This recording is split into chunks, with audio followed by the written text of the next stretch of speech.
Hello everyone. आज हम शुरू करेंगे सिस्टम ऑफ द गवर्नमेंट। हमारा नेक्स्ट टॉपिक है सिस्टम ऑफ द गवर्नमेंट। तो इसमें क्या कहा गया है, the constitution of India provides for a parliamentary form of government. The executive is responsible to the legislature for its policies and act both at the centre in the state. यहाँ ये कह रहे हैं कि जो कॉन्स्टिट्यूशन ऑफ इंडिया है वो provide करता है पार्लियामेंट्री फॉर्म ऑफ गवर्नमेंट। मतलब हमारे कॉन्स्टिट्यूशन के हिसाब से इंडिया में जो है वो पार्लियामेंट्री फॉर्म ऑफ गवर्नमेंट है। इसमें क्या होता है पार्लियामेंट्री फॉर्म ऑफ गवर्नमेंट में, इसमें जो एग्जीक्यूटिव होता है वो रिस्पॉन्सिबल होता है to the legislature for its policies and act both at centre and state.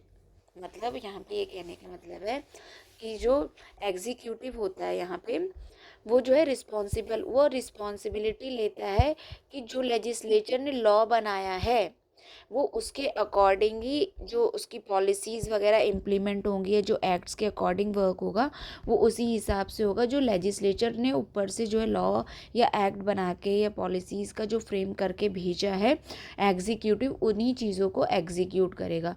तो एग्जीक्यूटिव जो होता है वो रिस्पॉन्सिबल होता है टू द लेजिस्लेचर अपने कामों को लेके। और ये वाला सिस्टम जो है दोनों सेंटर और स्टेट दोनों ही लेवल पे फॉलो होता है। फिर पार्लियामेंट्री फॉर्म ऑफ गवर्नमेंट क्या है, इसमें क्या कहते हैं, it is also known as cabinet government, responsible government, Westminster model of government and is prevalent in Britain, Japan, Canada, India among others define. इसमें क्या कहा गया है कि इस वाली जो पार्लियामेंट्री फॉर्म ऑफ गवर्नमेंट होते हैं इसे कैबिनेट गवर्नमेंट, रिस्पॉन्सिबल गवर्नमेंट या वेस्टमिंस्टर मॉडल ऑफ गवर्नमेंट भी कहते हैं। और ये कहाँ कहाँ पर है, यही form parliamentary form of government है ब्रिटेन में, जापान में, कनाडा में, इंडिया में। और इसमें कहा गया जो आर्टिकल 74 और 75 है सेंटर लेवल पे, और आर्टिकल 163 और 164 जो है स्टेट लेवल पे। ये जो है कुछ हद तक जो है पार्लियामेंट्री फॉर्म ऑफ गवर्नमेंट को डिफाइन करते हैं। ये कैसे करते हैं ये अभी हम नेक्स्ट के चैप्टर्स में या नेक्स्ट के टॉपिक्स में देखेंगे। फिर आता है कि reasons for adopting parliamentary system in India. क्या हुआ कि जब हमारे यहाँ पे जैसे देश आज़ाद हुआ ना, तो क्या था कि अंग्रेज़ों का रूल था, ब्रिटिश चल रहा था, ब्रिटिश वाला रूल, ठीक है। और ब्रिटेन में जो था वो पार्लियामेंट्री फॉर्म ऑफ गवर्नमेंट था। तो क्या था कि पहले से ही रूल्स रेगुलेशन सब कुछ बनते चले आ रहे थे, ठीक है। तो मतलब हम जो कह सकते हैं जो इंडियंस थे ऑलरेडी जो है यहाँ पे 200 साल तक जो है ब्रिटिशर्स ने रूल किया, तो बहुत हद तक फेमिलियर हो गए थे वो पार्लियामेंट्री फॉर्म ऑफ गवर्नमेंट को लेकर। तो इसीलिए ना यहाँ पे जो है उसको चूज़ किया गया। और उन्होंने और क्या क्या बातें कही कि मतलब इंडिया में पार्लियामेंट्री फॉर्म ऑफ गवर्नमेंट क्यों होनी चाहिए, वही हम इसमें पढ़ेंगे। फैमिलियरिटी, देखो पहला टॉपिक ये है कि फैमिलियरिटी था। इसमें क्या लिखा गया है कि the framers were acquainted with the parliamentary system from British rule making it a natural choice. मतलब इन्होंने कहा कि क्या था, जो इंडियंस थे ना वो फेमिलियर थे भाई, ऑलरेडी उन्हीं लोगों का रूल चल रहा था। तो जो laws policies system of government, हाँ जो भी था ना, इन सब से जो है ना कि इंडियंस जो थे वो थे फेमिलियर थे। इसलिए हमने फेमिलियरिटी को देखते हुए जो है यहाँ पे पार्लियामेंट्री सिस्टम ऑफ मतलब गवर्नमेंट को वो एक तरीके से अपनाया गया। फिर है कि रिस्पॉन्सिबिलिटी क्या थी, responsibility, doctor B R Ambedkar emphasise the need for a democratic executive to ensure stability and responsibility. मतलब जो अम्बेडकर थे, बी आर अम्बेडकर, यही जो थे ना ड्राफ्टिंग कमेटी के जो थे ये चेयरमैन थे। तो इन्होंने क्या कहा कि ना जो मतलब एग्जीक्यूटिव है वो डेमोक्रेटिक होना चाहिए। और उसकी जो ताकि ना वो जो गवर्नमेंट सिस्टम है, जो सिस्टम ऑफ गवर्नमेंट हम यूज़ करेंगे वहाँ पे ताकि स्टेबिलिटी और रिस्पॉन्सिबिलिटी रहे। और पार्लियामेंट्री फॉर्म ऑफ गवर्नमेंट में जो है स्टेबिलिटी भी होती है बहुत हद तक, एग्जीक्यूटिव की और रिस्पॉन्सिबिलिटी भी होती है। इसका कॉम्बिनेशन होता है, ना बहुत ज़्यादा स्टेबिलिटी रहे और रिस्पॉन्सिबिलिटी ना रहे, ना ही ऐसा है कि रिस्पॉन्सिबिलिटी रहे और स्टेबिलिटी ना रहे। तो यहाँ पे बैलेंस जो है वो लेकर चलें पार्लियामेंट्री फॉर्म ऑफ गवर्नमेंट में। इसलिए जो है इसको अपनाया गया है। फिर क्या है, avoiding conflicts, the parliamentary system helps prevent conflict between legislature and executive, crucial for a young democracy like India। अब क्या यहाँ पे ये कह रहे हैं कि जो पार्लियामेंट्री सिस्टम है वो हेल्प करता है ताकि कॉन्फ्लिक्ट वाली सिचुएशन ही ना आए, मतलब इसको रोकता है। क्यों?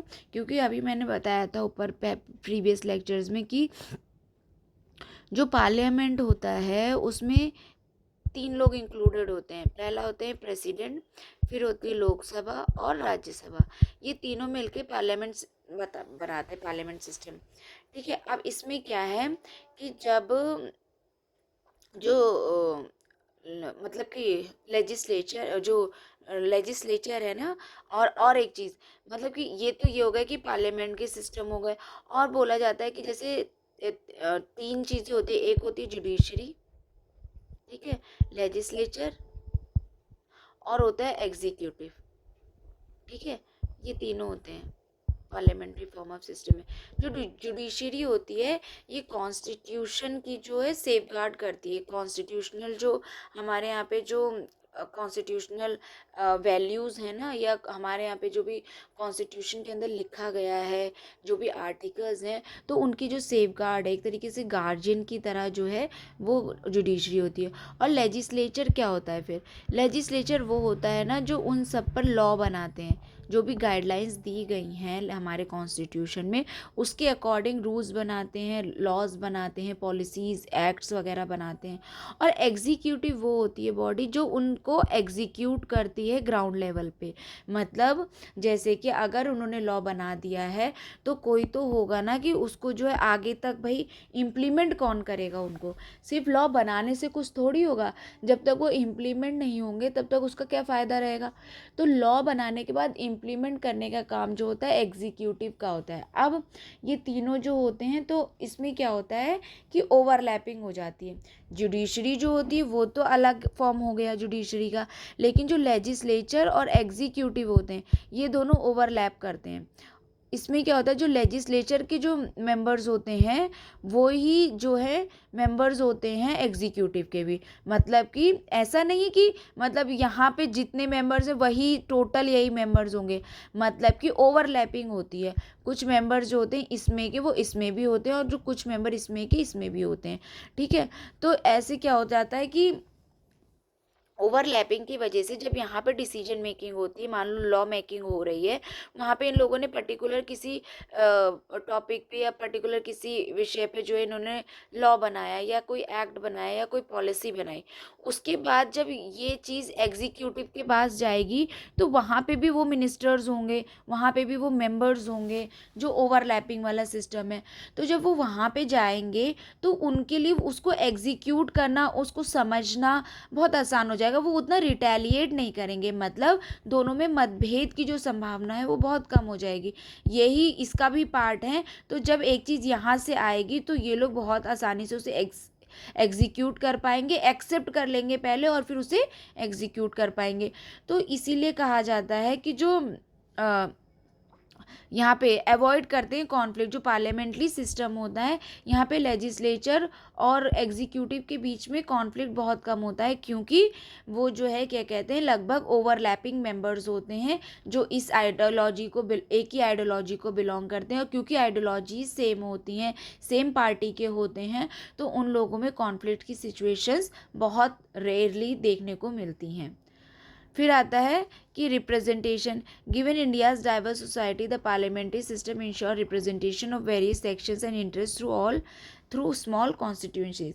मतलब देखो हमारे यहाँ पे क्या है, इंडिया में जो है different sections of the society हैं, डिफरेंट ग्रुप्स हैं, different status of the society है। ठीक है, कल्चर वैल्यूज़ अलग अलग हैं, सोशली अलग अलग हैं, रिलीजियस वैल्यूज़ अलग अलग हैं। तो इन सब को देखते हुए इन सब को जो है कि मतलब इन सब का जो है रिप्रेजेंटेशन जो है सेंटर और स्टेट लेवल पे, मतलब एक तरीके से सबका इक्वल रिप्रेजेंटेशन हो, किसी के साथ भेदभाव ना हो, उसके लिए पार्लियामेंट्री सिस्टम ऑफ गवर्नमेंट ज़रूरी होता है। क्योंकि इसमें जो है रिप्रेजेंटेशन ऑलमोस्ट सबके सारे सेक्शन ऑफ द सोसाइटी का हो पाता है। तो इसीलिए ये भी हमारी डेमोक्रेसी के लिए बहुत ज़रूरी था, क्योंकि हमारी सेक्शन में हमारे इंडिया में या हमारे कंट्री में जो है बहुत बहुत ज़्यादा डाइवर्सिटी है। तो उस चीज़ को जो है मतलब कि एक तरीके से इक्वालिटी पे लाने के लिए जो है पार्लियामेंट्री फॉर्म ऑफ गवर्नमेंट होना ज़रूरी था। फिर नेक्स्ट जो टॉपिक दिया हुआ है वो दिया है क्या, features of parliamentary system in India. इसमें क्या कहा गया है, nominal and real executive. The president is the nominal head de jure article 74, while the prime minister is the real head de facto article 75। इसमें क्या कहा गया है कि हमारे यहाँ पे जो है मतलब इन पार्लियामेंट्री फॉर्म ऑफ गवर्नमेंट में दो एग्जीक्यूटिव होते हैं, एक नॉमिनल और एक रियल। तो जो प्रेसिडेंट होता है वो जो है नॉमिनल हेड होता है डी ज्यूरे आर्टिकल 74। मतलब कि नॉमिनल हेड यहाँ पे कहने का मतलब ये है कि देखो इसकी ये ज़रूरी तो बहुत है, ठीक है, इसकी ज़रूरत बहुत है। प्रेसिडेंट के बिना कोई भी लॉ पास ही नहीं होगा, पार्लियामेंट्री फॉर्म ऑफ सिस्टम काम ही नहीं कर पाएगा बिना प्रेसिडेंट के। वो पोस्ट खाली नहीं रह सकती एनी सर्कमस्टेंसेस, मतलब वहाँ पे जो है कोई ना कोई बैठा ज़रूर होगा, वो पोस्ट हम खाली नहीं रख सकते।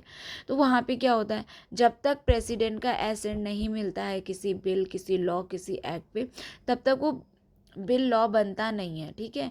तो उस एक्ट को एग्जीक्यूट करने के लिए भाई प्रेसिडेंट के एसेंट की ज़रूरत होती है। तो वहाँ पे यही कहा जाता है कि जब जो नॉमिनल मतलब कि ज़रूरी तो बहुत हैं, बिना उनके एसेंट के होगा नहीं, लेकिन उनका काम सिर्फ अपना मत देना है। वहाँ पे जब ये प्रोसीजर हो रहा होता है, मतलब कि अगर जो भी जैसे कि जो प्राइम मिनिस्टर होते हैं उनको रियल कहा जाता है, रियल एग्जीक्यूटिव, क्योंकि वो जनता द्वारा चुनकर गए हैं। तो सारी रियल पावर जो होती है वो उन्हीं के हाथ में होती है। मतलब कि कहने का है यहाँ पे कि सारी लॉ मेकिंग वही करते हैं, सारी पॉलिसीज जो भी उनको अकॉर्डिंगली अपने हिसाब से लगता है वो करते हैं। फिर उसके बाद जब ये चीज़ें जो है कहते प्रेसिडेंट के पास जाती हैं, तो रियल का मतलब क्या है कि रियल पावर जो है वो जो है प्राइम मिनिस्टर के पास है। और नॉमिनल पावर मतलब कि ये एक तरीके से अपनी स्टैम्प, मतलब मान लो कि कोई लॉ बनने के लिए स्टैम्प की ज़रूरत जो होती है वो प्रेसिडेंट लगाते हैं, लेकिन जो लॉ बनाते हैं वो जो रियल एग्जीक्यूटिव होते हैं, मतलब प्रेसिडेंट और उनके जो कैबिनेट मिनिस्टर हो गए या जो काउंसिल ऑफ मिनिस्टर्स हो गए, वो सब मिलके डिसीजंस लेते हैं, ठीक है। तो ये जो नॉमिनल हेड होते हैं डी ज्यूरी, ये आर्टिकल 74 के अकॉर्डिंग होते हैं, और जो प्राइम मिनिस्टर है ये रियल हेड है, ये डी फैक्टो, इन्हें जो है आर्टिकल 75 के अंदर ऐसा बोला जाता है, कवर है, मतलब अंडर आर्टिकल 75। फिर मेजॉरिटी पार्टी रूल होता है। The party with the majority in the Lok Sabha forms the government, the president appoint the PM article 75 and minister on PM's advice. इसमें क्या होता है कि ये कह रहे हैं कि मेजॉरिटी पार्टी रूल होता है, मतलब मान लो कि 100 लोगों ने वोट डाला, ठीक है, 100 लोगों ने वोट डाला, जिसको भी सामने वाली पार्टी से ज़्यादा वोट मिल गए वो जीत जाता है। पहली बात तो ये हो गई कि मतलब अगर उसको सामने वाली पार्टी से ज़्यादा वोट मिले हैं, अगर मान लो 2 खड़े थे, 3 खड़े थे, तो जिसको सबसे ज़्यादा वोट मिले वो जीता हुआ माना जाएगा फिलहाल उसमें। लेकिन यहाँ पे ये होता है मेजॉरिटी पार्टी रूल का मतलब होता है कि नहीं, सॉरी, एक मिनट, सबसे ज़्यादा वोट मिलने का मतलब है 50+1। यहाँ पे सबसे ज़्यादा का मतलब है 50+1, ठीक है। जिसके पास 51, 100 में से जिसके पास 51 वोट होंगे वो जीतेगी सबसे ज़्यादा का। ये चीज़ याद रखना, सबसे ज़्यादा का यहाँ मतलब है कि भैया 50+1।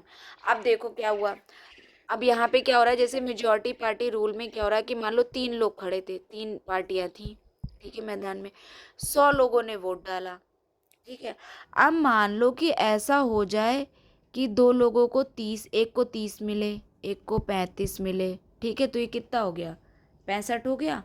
और एक को और कितने मिले, 35, तो 30, ठीक है, फिर 35 और 35। अब ये हो गया, तो या फिर यहाँ पे ऐसे रख लो, मान लो कि ये 40 हो गया और ये 25 हो गया, ठीक है। एक को मिले 30, एक को मिले 40, 4 3 7, 70 हो रहे हैं ना ये। और मान लो दूसरे को मिले 25, तो कितने हो गए? 70 80 90 95। और मान लो 5 लोगों ने वोट नहीं डाला, ठीक है। तो इस तरीके से मान लो कि इतने वोट पड़े, हाँ, 30 40 और 25। अब एक पार्टी को इतना मिला, एक पार्टी को इतना मिला, एक पार्टी को इतना मिला। अब इसमें से कौन, मतलब इसमें तो मेजॉरिटी 50+1 वाला तो किसी का नहीं हो रहा है, ठीक है। तो इसमें से कौन जो है, क्या कहते हैं, रूल कौन करेगा? तो यहाँ पे मैं समझा देती हूँ क्या होता है। जब तक 50+1, मतलब कि मान लो कि 5 वोट डाले ही नहीं गए, तो 95 में से आप इसका 50+1 कर लीजिए, 45 46 47, यानी कि 43 वोट।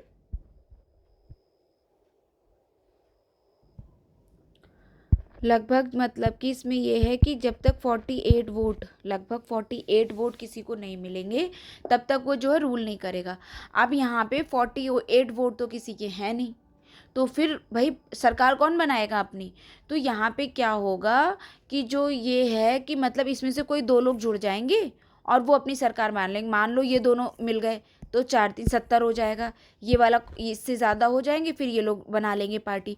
या फिर ये दोनों मिल जाएंगे, तो ये हो जाएंगे कितने, 40 50 60 65, ये भी ये वाला क्राइटेरिया जो है क्रॉस कर लेंगे। मतलब देखिए, सिंपल सी बात है, गवर्नमेंट बनाने के लिए आपके पास 50+1 तो होने ही चाहिए।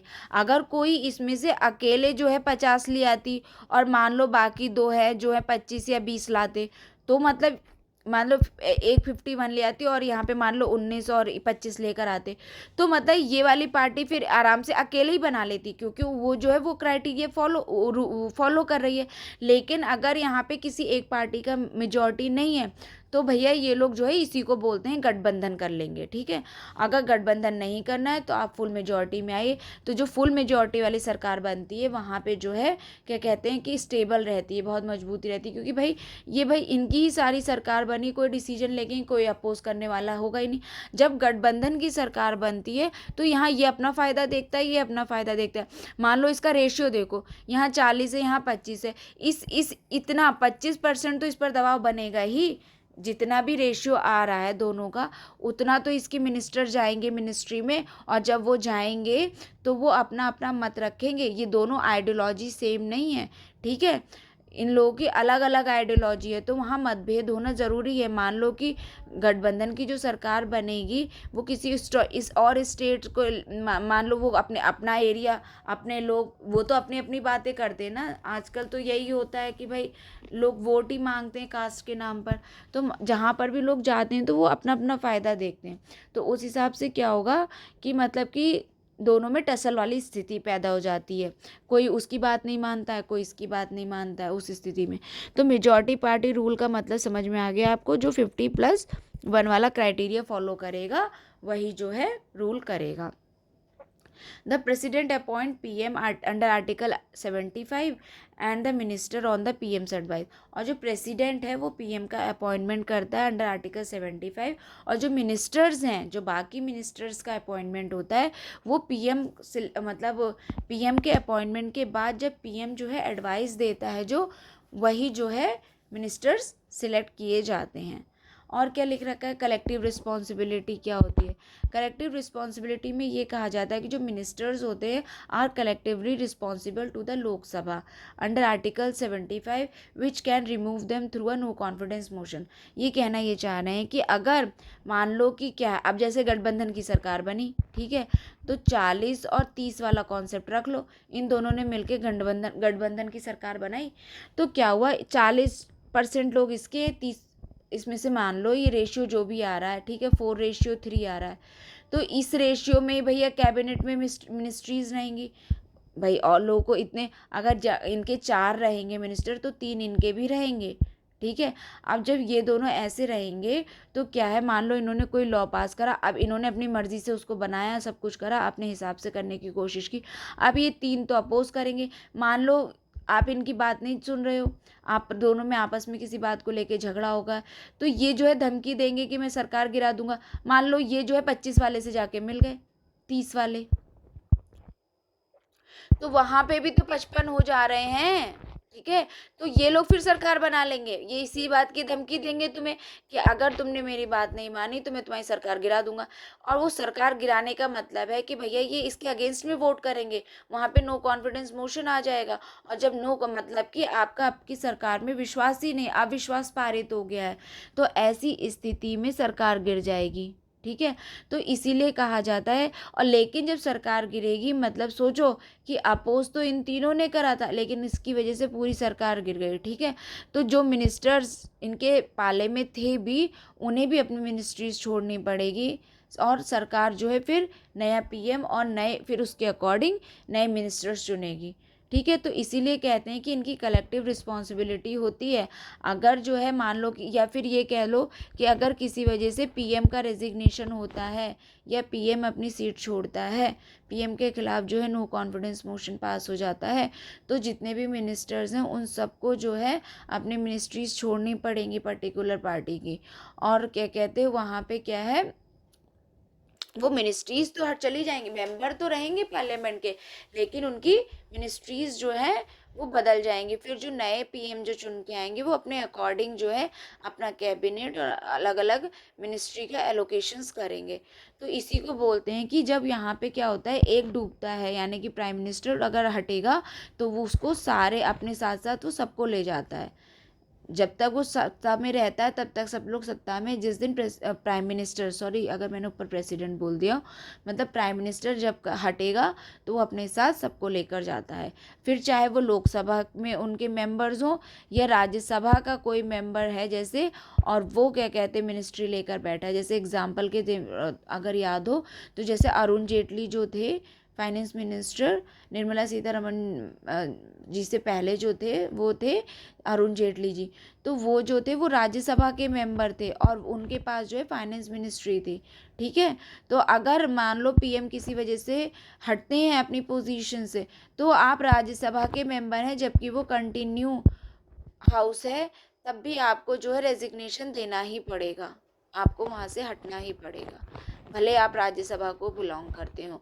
तो इसीलिए कहते हैं कि यहाँ पर जो है कलेक्टिव रिस्पॉन्सिबिलिटी होती है लोकसभा में, किसके अंडर में, अंडर आर्टिकल 75।